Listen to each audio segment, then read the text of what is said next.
kapag yung opponent mo is maingay, ibig sabihin, mahina ang ebidensya. And at the end of the day, they would come and seek for compromise. No? Because if your evidence is strong, you keep silent eh.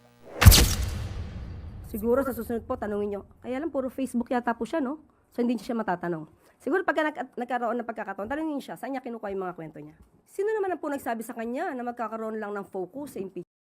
Kikita ko yung mga media parang tuwang-tuwa sila kapag si Auntie Claire Castro ay umiinit, no? Palangga kanamo ug aygyog pawala og paglaom kay di ami gakuha og kusog kanimo. Salamat kaayo sa imong presensya. Mas nakahatag kanamo og kusog nga magpadayon. Palangga gyud kay kanamo, ma'am. Dili na kaayo nako tas-on kay emotional kaayo ko karon nga nakita ta ka. Okay, magandang gabi po sa ating lahat, no? Update lang po tayo sa mga nangyayari ngayong araw na ito. Ito na po, itong aso ni BBM na si Trillanes, nag-file ng case laban dito kay Senator Alan Peter Cayetano, laban kay Senator Marcoleta, at ni itong mga Brave 18 o itong mga dating sundalo. Okay? Nagsampa po ng kaso si Trillanes dito. Alam nyo naman si Trillanes, sa tingin ko dito in my initial analysis is pa-relevant itong taong ito eh. Kasi hindi na siya pinapansin ng taong bayan, hindi na siya pinapansin ng media, nagkaso na naman siya dito kay Cayetano, Marcoleta at sa Brave 18. Alam nyo naman ang aso, kapag hindi makatahol, magkakasakit. O kaya tahol siya ng tahol ngayon. Alam naman niya na sasang-ayunan siya ng administrasyong Marcos kasi mga kalaban ito ng administrasyon. So, todo siya ngayon dito. Mamaya pag-usapan natin si Trillanes dito. I-analyze natin bakit kinasuhan niya itong si Cayetano, Marcoleta at itong Brave 18. At heto, kung meron pong aso na lalaki itong si BBM, meron rin itong asong babae. Ito si Auntie Claire. Nagalit kay Senator Alan Peter Cayetano si Auntie Claire. Diyan sa kanyang press briefing diyan sa Malacanang. Nagalit. Kasi kung ano-anong mga tanong-tanong ng mga media diyan Kaya umiinit ang ulo nitong si Auntie Claire Castro. Ay nako. Mamaya alamin natin kung ano yung ikinagalit ni Auntie Claire Castro Na-imberna na naman siya. Nasira na naman yung araw ni Auntie Claire dahil sa mga media dyan. Heto, may ipapakita rin akong video sa inyo kung saan itong mayor ng Bukidnon ay emosyonal siya nung kaharap niya itong si VP Sara. Bakit kaya emosyonal siya, no? Na nakaharap niya si VP Sara at ano ang sinabi niya kay VP Sara? Alamin natin yan mamaya itong mayor ng Bukidnon. Okay? At last but not the least, pakikinggan po natin itong si Attorney Raymond Bato nung in-interview ito sa SMNI. Alam niyo ba kung bakit? Ang sabi kasi ni Attorney Raymond Bato, magagalit na naman sila Dilima at si Luistro dito. Ang sabi kasi ni Attorney Raymond Bato, kapag maingay ang mga prosecutors, ibig sabihin, mahina ang kanilang kaso. Ayan. Natatamaan sila dito. Alam naman natin, itong sina Dilima, itong si Luistro, ito silang Ridon, lahat na siguro ng mga prosecutors ng House of Representatives. Ang ingay-ingay. Kung ano-anong reklamo nila, di ba? Sabi ng mga experts, ganyan raw yan. Kapag mahina ang kaso, sobrang ingay. Hindi kagaya ng mga defense team ni VP Sara, kalmadong-kalmado, very reserved, kasi malalim. Okay? Malalim. Malalim ang kanilang laban. Hindi kagaya nito, parang tingnan mo yung ilog, di ba? Yung ilog na maingay, very shallow yan. Yan sila Dilima at si Luistro. Maingay. So yan po ang mga pag-uusapan natin ngayong araw na ito, pero ngayong gabi, ano? Kasi gabi na. Paki-like muna at saka paki-share itong ating video para guys sa mga nanonood ngayon para kakalat ito sa taong bayan. At sa mga hindi pa nakasubscribe dito sa aking YouTube channel sa Donmar TV, mag-subscribe na po kayo kasi libre lang po ang mag-subscribe sa YouTube. Walang bayad yan. Updated pa kayo sa ating mga trending na mga balita. Wala muna tayong batian ngayon. Sa susunod na vlog siguro, I promise you, babati ako sa mga nag-greet sa atin, nagpapa-shoutout sa atin. Okay? Heto, unahin muna natin itong binalita ganina. Nag-breaking news kanina. Okay? Look, former Senator Antonio Trillanes IV goes to the Department of Justice to file cyber libel charges against Senator Alan Peter Cayetano, Senator Rodante Marcoleta, and the 18 Maleta Boys o Brave 18, previously employed by former Congressman Zaldico. Ayan, yan ang kinasuhan ni Trillanes. So, syempre, si Trillanes, KSP ito nagpapansin na naman ang mga kaso niya. Ang dami na niyang kinasuhan Hindi naman siya pinapansin ng media. Kung tatakbo siya, hindi naman siya nananalo, di ba? Ito yung way niya na para mapansin siya. Trillanes filed the charges in connection with the testimonies given by the Maleta Boys at an event in the Senate on June 4. Kasi ine-expect na ito ni Attorney Baligod na walang pakialam sila kung yung mga nabanggit sa affidavit ng mga Brave 18, expected na nila ito na kakaso talaga ito mga aso na ito, no? So yan po ang update. Okay? Kakaso si Trillanes dito. Siyempre, nagpapapansin. Ito, may video ito panoorin natin itong video ni Trillanes. Ito. Yan. Ngayon pong araw na ito, ako po ay nag-file ng cyber libel case. Again, doon sa 18 bodyguards. No? Pero this time, sinama ko sina Cayetano at Marcoleta. Ito ay ukol doon sa kanilang Rogue Blue Ribbon Committee hearing na ang nakakatawa dito kay Trillanes, ang dami niya ng final na kaso. Okay? Dami. Yung mga vloggers, kinasuhan niya. Yung mga kalaban ng administrasyon na mga yung mga government officials rin na kaalyado ng mga Duterte, kinasuhan niya rin. Okay? Dami niya ng kinasuhan. Hindi na siguro mabilang yung ilang beses na siya nagpabalik-balik dyan sa DOJ sa mga kinasuhan niya. Pero ni isa hindi nanalo ang kanyang mga kaso.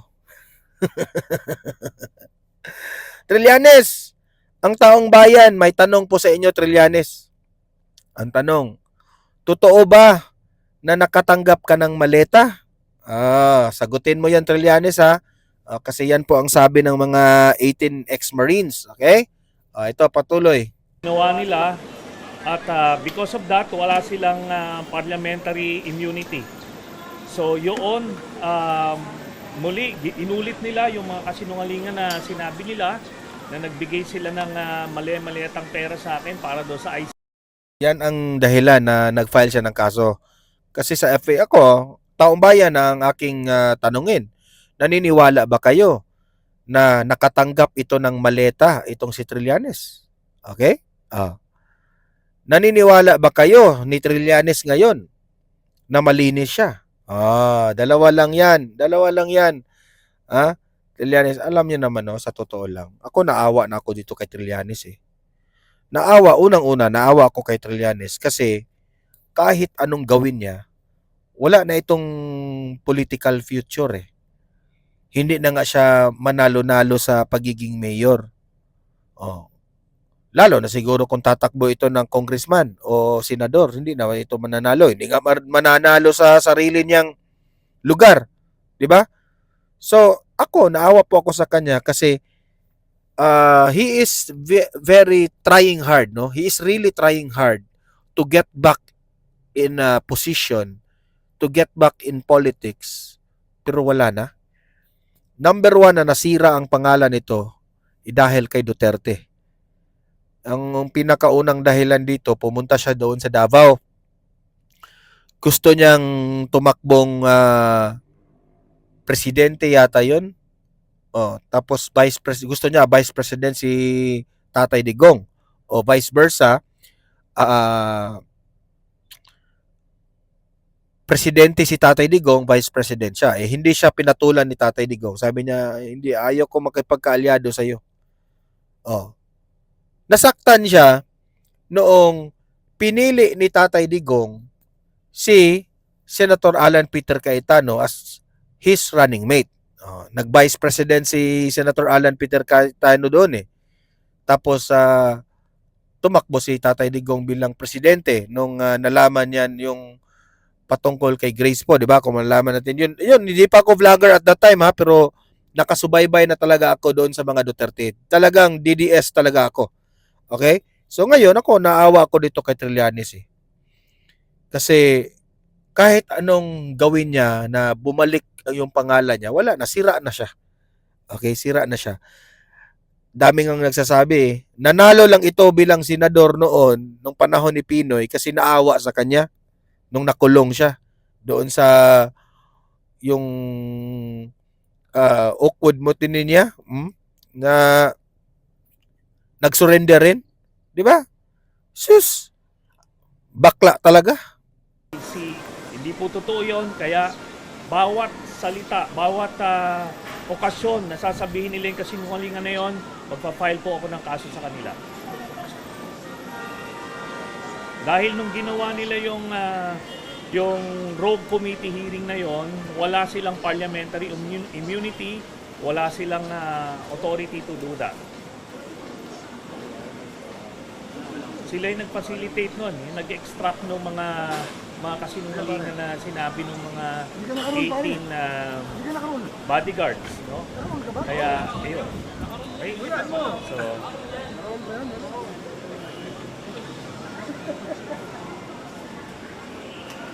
yes, mismo kasi nung the day before that, napalitan na si Cayetano. Napalitan na rin si Marcoleta bilang Blue Ribbon Committee hearing, and yet tinurso nila yon. So niwala ng Blue Ribbon Committee staff noong mga panahon na yon. So maliwanag yon na wala silang cover ng Blue Ribbon Committee. Yun po. Yes. Hindi, kahit walang session, basta't may investigation, pero yun na nga, hindi sila ang legal na Blue Ribbon Committee.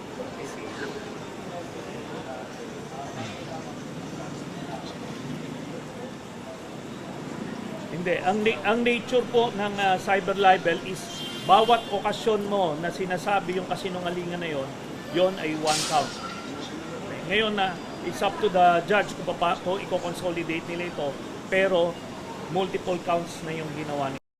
Ito, mabuti ito na kinasuhan ni Trillanes. Kasi dito ipo-prove ng mga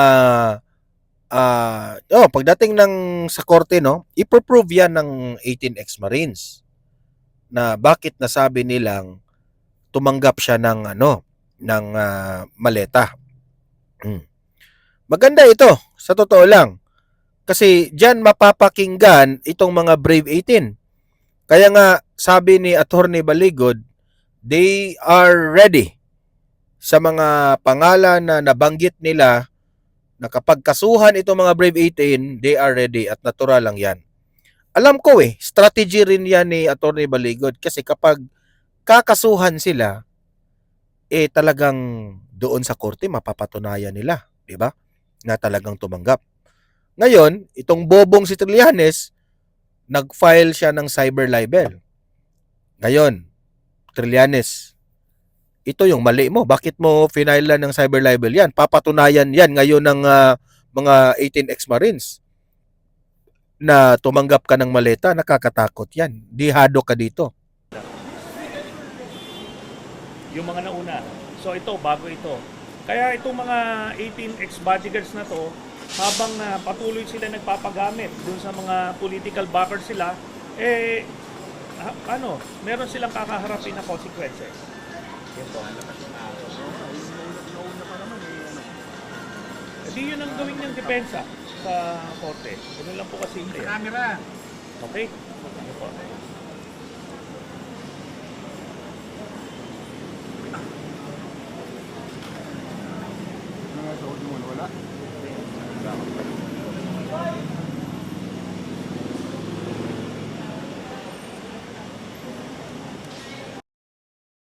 Yan po ang ano ha.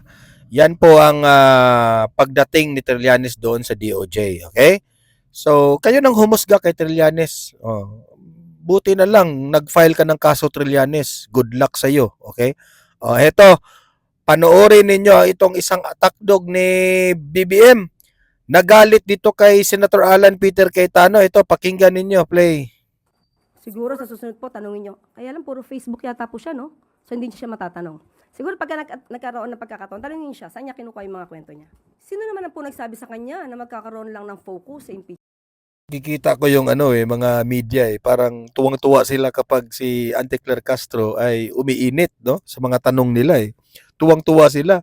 Si Auntie Claire Castro naman, hindi naman niya alam na pinagtawanan siya ng media. Kasi yung taong bayan, kapag nagkaganito si Auntie Claire, no? Nagtitrending Kasi pinagtawanan siya ng taong bayan yung para uminit siya Ito yung babae na the girl version of Trillanes. Yung pikon na pikon ba? Trial ni Vice Presidente. Nakita na po natin kung paano gumalaw ang NBI, ang Ombudsman, ang DOJ. Siguro po, total, mahilig naman po siya mag-SOCMED. Busy siya sa Facebook. Siguro makikita naman po niya yung mga updates, kung ano nangyayari, kung paano gumagalaw at nagtatrabaho ang gobyerno para mapanagot ang dapat na mapanagot at hindi po focus sa impeachment trial. Sa totoo, pag nagmi-meeting po ang Pangulo with the Cabinet Secretaries, hindi po na pag-uusapan ng impeachment. Naawa rin ako dito kay Auntie Claire Castro. Sa totoo lang. Kasi, hindi na po opinion ng Pangulo ang pinagsasabi niya. It's her own opinion na. Spokesperson ka ng Pangulong Marcos. Tapos, yan mga pinagsasabi mo, puros galit, puros kapikunan yung mga pinagsasabi mo. Lagi ko nang sinasabi kay BBM, tanggalin mo na ito kasi kung hindi mo tanggalin itong babaeng ito, magne-negative 100 na yung trust rating mo. Ito yung dahilan. Itong babaeng ito. Kasi hindi na po galing, yung opinion ni Auntie Claire, hindi na po yan galing kay BBM. Opinion na yan niya. Okay? Sariling opinion niya. Mas umiinit pa nga ang ulo niya kaysa ni BBM. Si BBM, hindi na niya pinapansin yung mga umatake sa kanya. Kasi, na kay Auntie Claire na lahat. Sinagip na lahat ni Auntie Claire Castro.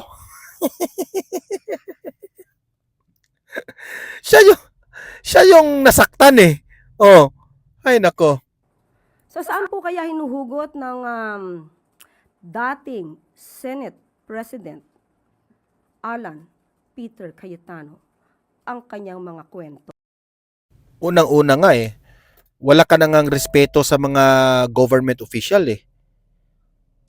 Remember, itong si Senator Alan Peter Cayetano, may mandate po ito sa ng taong bayan. Binoto po ito ng majority of the taong bayan. Ikaw, inappoint ka lang ni BBM. Sino ka para babanatan mo ang isang may mandate ng taong bayan? Ikaw, ano ka? Inappoint ka lang 'Di ba? Wala ka ng respeto nga sa mandato ng taong bayan. Sa mga ganyan mong asal Siguro sa susunod po, tanungin nyo. Kaya lang, puro Facebook yata po siya, no? So, hindi siya matatanong. Siguro pagka nagkaroon ng pagkakataon, tanungin siya, saan niya kinukuha yung mga kwento niya? isa na lang po on that same Facebook Live, nasabihan niya po si Tindig Pilipinas co-convener Kiko Aquino D of acting on instructions from the administration after Kiko D filed an ombudsman complaint dahil nga po sa pagpapatakas kay Senator Bato de la Rosa. Sinabi niya nga po, hindi ka Kiko D. Marcos, isa kang Aquino. Parang ano po ang iniugnay, ano pong response ng palasyo doon? Ito namang mga media, no? Tinatanong nila si Anticler Castro patungkol kay Kiko Aquino D. Nung binabanata ni Senator Alan Peter Cayetano itong si Kiko Aquino D. Anong kinalaman ng palasyo dyan? Anong kinalaman ni Anticler dyan? Bakit mo tinatanong yan? Alam ko na. Para lang talaga uminit ang ulo ni Anticler Castro. Kasi alam nyo, kung tatanungin nyo si Anticler Castro ng ganyan, babanatan rin ni Anticler Castro. Ito mga media rin sablay rin Ano naman po niya siguro si Mr. Kiko D. Na Aquino talaga. So kaya nga po siguro, nagsampa ng kaso dahil Aquino siya. Dahil gusto niya rin mapanagot ang dapat na mapanagot. Mababanggit natin si Mr. Kiko D. Aquino ay hindi po ito, hindi po siya maka-PBBM. Isa po siyang madalas mag-criticize sa gobyerno. Kaya muli, Kaya nga, nagtataka kami, bakit yan ang tinanong sa'yo? Di ba? ang sinasabi ni Senator Alan Cayetano ay puro pang iintriga. Walang basihan, walang pinanghuhugutan. So sana po ang mga kababayan natin ay matuto na. Matuto at malaman nila kung sino ba yung nagsasabi ng may kabuluhan. Yan, di ba? Wala ka talagang makukuha sa mga pinagsasabi ni Anticler Castro. Ganyan talaga yan. Ang trabaho niyan ay talagang pang-ano lang yan. Naghihintay lang yan kung sino ang tatahulin niya. Kasi attack dog nga di ba? Ito yung video na sinasabi ko sa inyo na ang mayor ng Bukidnon, no, ay talagang emosyonal siya nung gumawa siya ng speech at nandoon naman si VP Sara, no. Kitang-kita mo talaga dito na itong mayor na ito ay talagang naniniwala, no. He really believes on the capacity of VP Sara. Okay, sabi pa nga dito, emosyonal, Talakag Mayor, ano ba yan? Talakag Mayor declares support for VP Sara during VP's Bukidnon's visit. Palangga kanamo, ma'am. Yan ang sabi ni Mayor. Ibig sabihin, mahal ka namin, ma'am. So palangga kanamo, ma'am. Parang ganun. Okay? So, heto po yung kabuuhan ng naging emosyonal po ang mayor. Ito, pakinggan po natin kung anong sinabi. Kami dire nga kanunay nakigbisog po sa simple nga butang nga unta imo ning malagpasan kay daghan gadahom daghan gakuha og kusog sa imuha nga pohon gubot kayo tong nasod pero moabot ra ang panahon nga mohayag kani kung ikaw na puhon ang among mahimong presidente sa always remember. Ang sabi po ng mayor sa mga audience ko dito sa Donmar TV na hindi naiintindihan ang Bisaya, sabi niya, alam mo VP Sara, ang bansa natin ay sobrang gulong-gulo na. Maraming away. Naniniwala kami na pagdating ng panahon na kapag ikaw ay magiging presidente sa 2028, lahat ng ito ay mawawala. Kasi totoo naman si Mayor Alam niyo si Mayor, nagsasabi lang siya ng totoo. Kasi nga, weak leader itong si BBM, kaya sobrang gulo ng ating bansa. Away sa Senado, away sa House of Representatives. Di mo natin malaman sa flood control ng itong Malacanang na itong paano niya i-solve itong flood control. Ang dami. Bumabalik itong mga lulong sa droga. Ang dami na namang, grabe ang sa totoo lang guys. Kaliwat kanan yung balita, no? nakita ko yung isang balita doon na yung isang adik talagang sumakay doon sa jeep tapos pinagsusuntok yung mga pasahero. Di ko lang alam ha kung nang-hold up yun, pero grabe.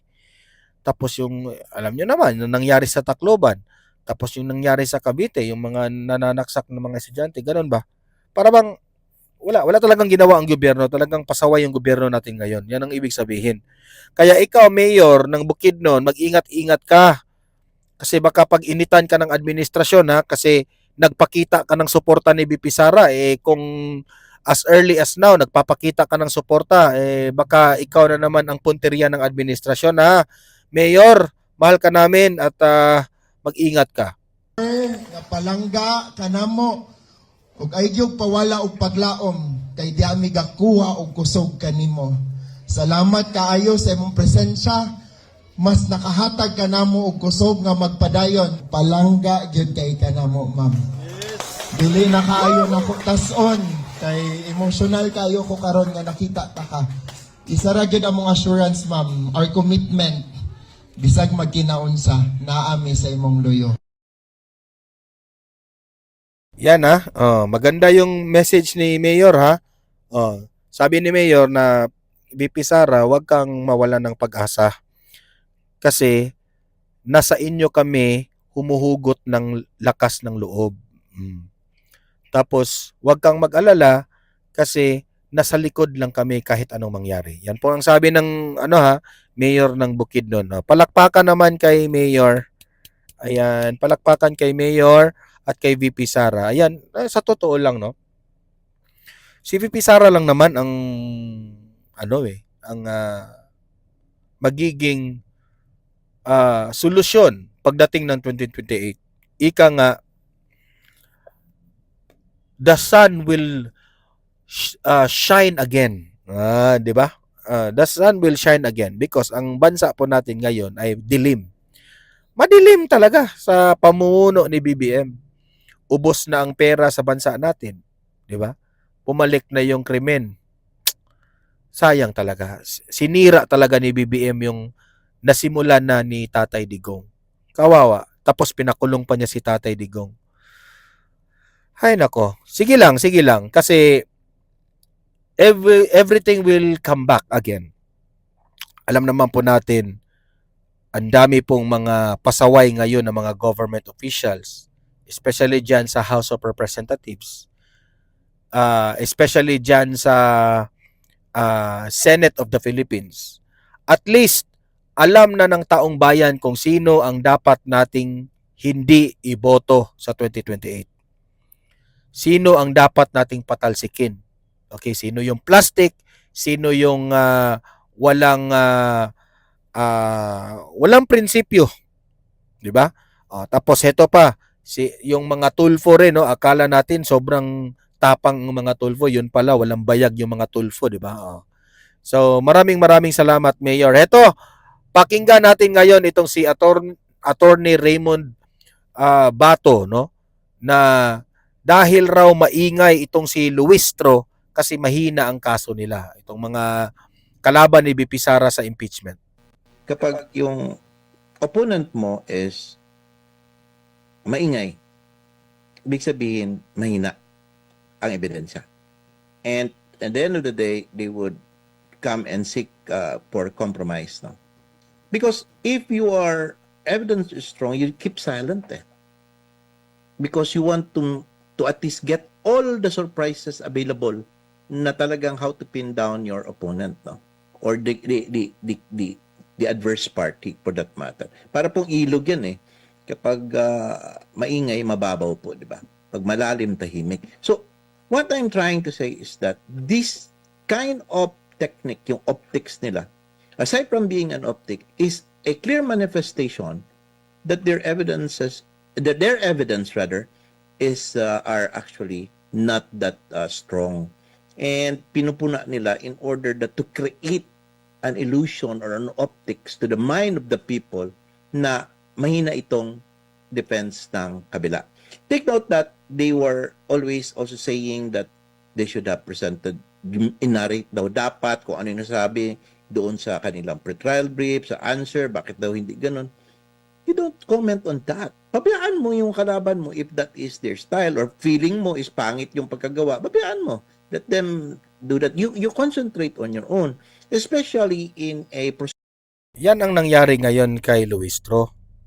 Instead na mag-focus sila sa kanilang gagawin na mananalo sila, nangingialam sila sa sa defense team ni BP Sara.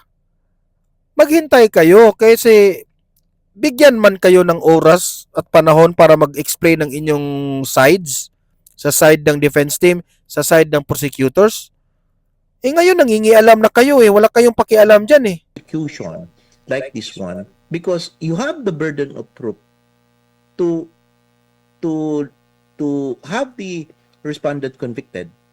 Then you have to concentrate on your evidence. Huwag po kayong mag-concentrate na pares kami ng witness and everything because that happens all the time. I could also utilize their witness. We have common witnesses. And your evidence or evidence, I will also use my own evidence kahit na pareha.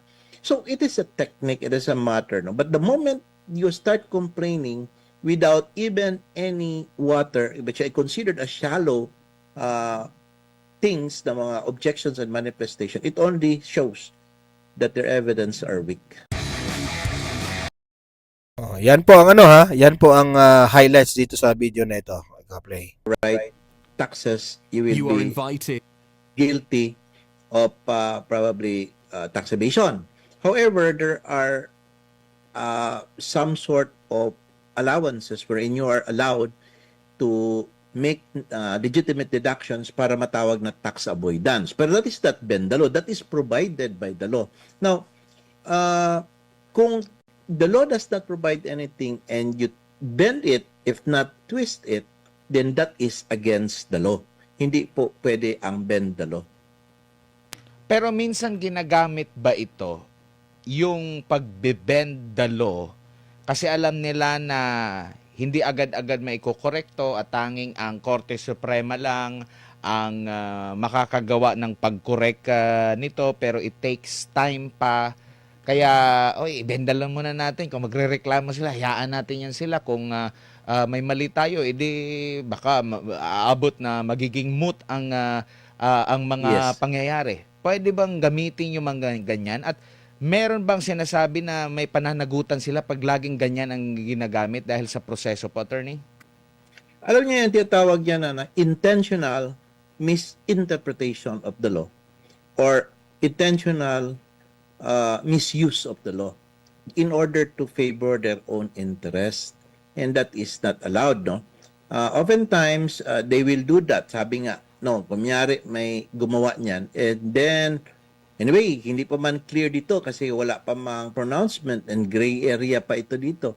We might use it until such time na mag-decide ang Supreme Court, yung pala mali tayo, sige lang, parang we will claim good faith, no?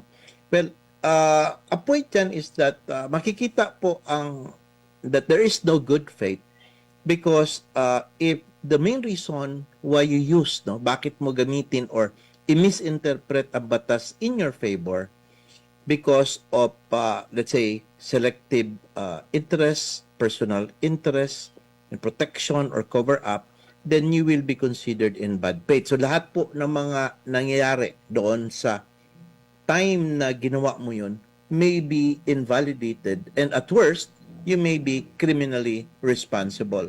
Yeah, one good example that I always say during my talks and with my lectures with my students, I said, like in yung June 3, noong pong nineclare po nila Gatchalian na 23 na ang quorum at sinabi nila ang 12 is that would constitute as the quorum. Binaba po nila yung 23 na numbers, no? And they grabbed the power, no?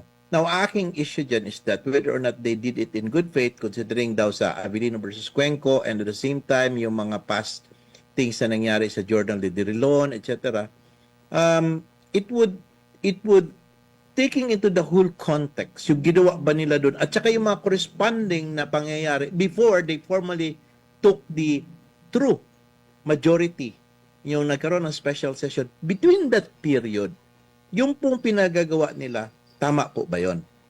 meron po ba yung validity ang actions nila, like that the resolution na i-amend na pwede mag-choose ng presiding officer, na pinauwi yung mga empleyado, tapos yung question is, meron po bang validity yung ginawa nila? That is a big issue. And now, if you look at the whole context po, Admar, is that ano ba ang purpose kung bakit nila ginawa yon?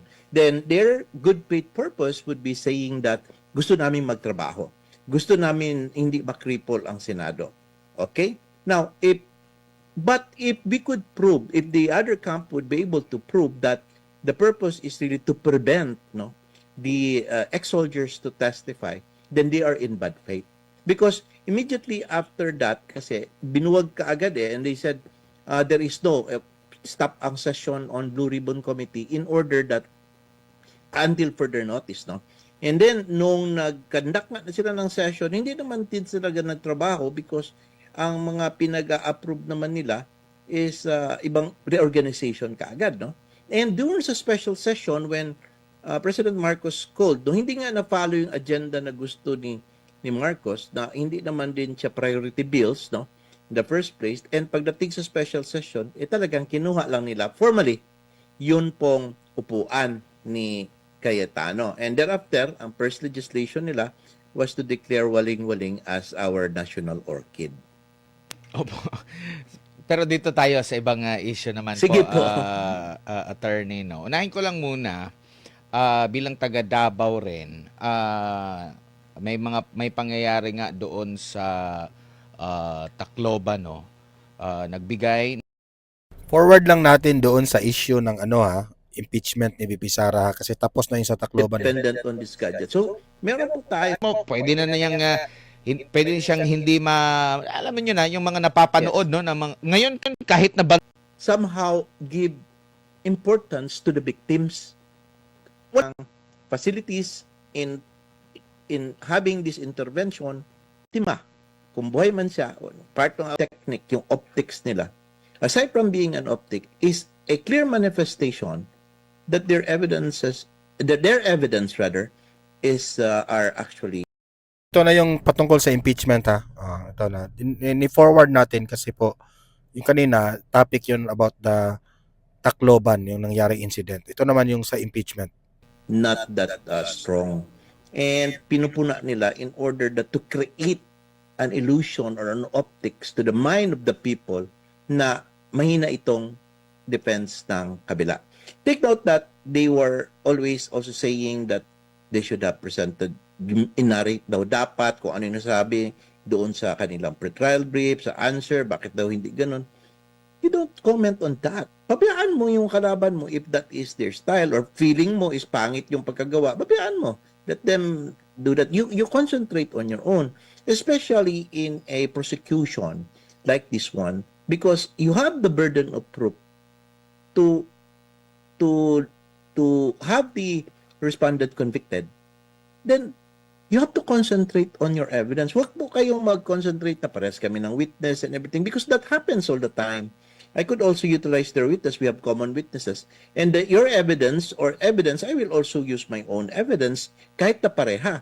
So it is a technique, it is a matter. No? But the moment you start complaining without even any water, which I considered as shallow things, the mga objections and manifestation, it only shows that their evidence are weak.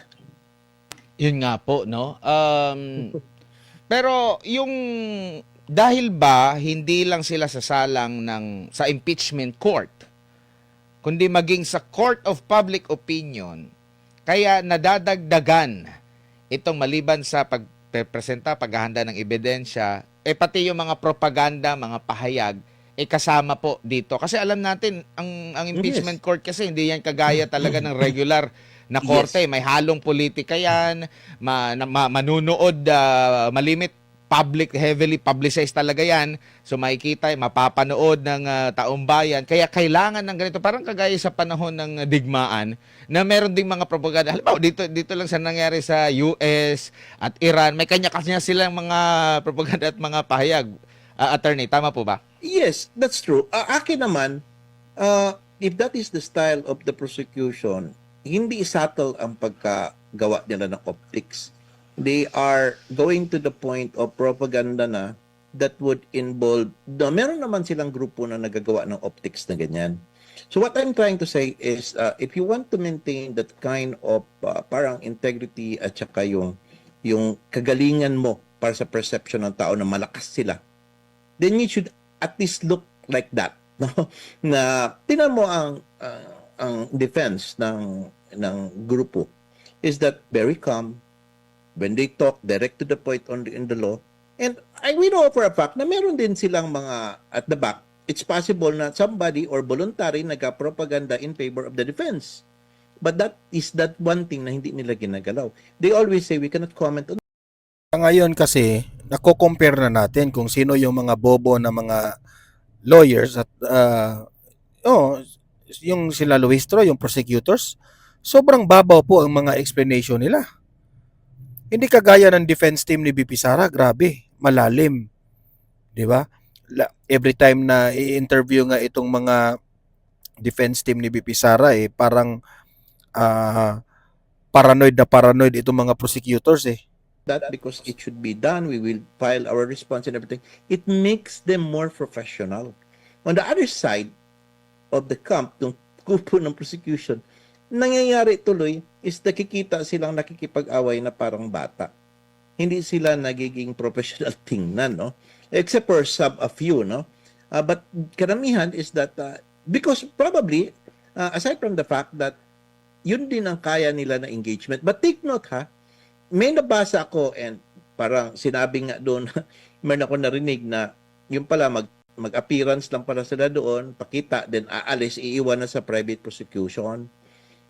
Yung maingay naman pala is yun pala yung nag-appearance lang. But you did not hear from the private prosecutors what they are saying, di ba? So, ibig sabihin, the private prosecutors knows that they have to stick with what the law and evidence nila meron. And they have to keep the records sa kanila. So, sila po yung mga nasa mababatas na members sa prosecution, yung ilan lang naman, hindi naman lahat, is that pagkatapos the appearance, lalabas pala para magpa-press con lang, no? So, that is something na technique na, well, sa akin naman kasi, Admar, I feel that they are making mistake. But if they are my opponent, pabayaan mo po sila magkaroon ng this much mistakes. When somebody is making mistakes, do not stop them. Oo Let nga it po. be. No? Opo.